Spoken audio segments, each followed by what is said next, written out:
Një zhvillim i ri në përpjekjet për paqen mes Rusisë dhe Ukrainës ka marrë vëmendje ndërkombëtare, pasi presidenti amerikan Donald Trump deklaroi se të dyja palët janë shumë pranë një marrëveshje.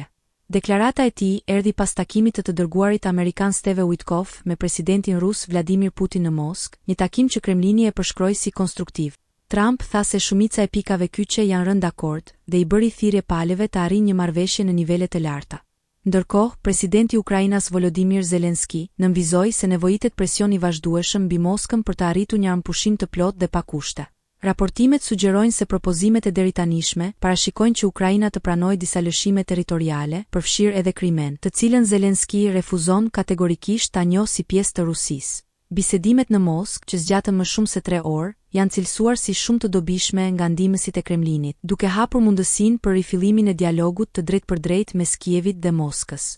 Për herë të parë që prej fillimit të luftës, Putini është shprehur publikisht i hapur për bisedime me Zelenskin, ndonëse deri tani nuk ka ende një marrëveshje konkrete për armpushim. Në këtë klim të ndërlikuar diplomatike, pritet të shihet nëse nismat aktuale do të japin fryt, ndërsa presioni mbi Ukrainën për kompromis territorial sa vjen e rritet.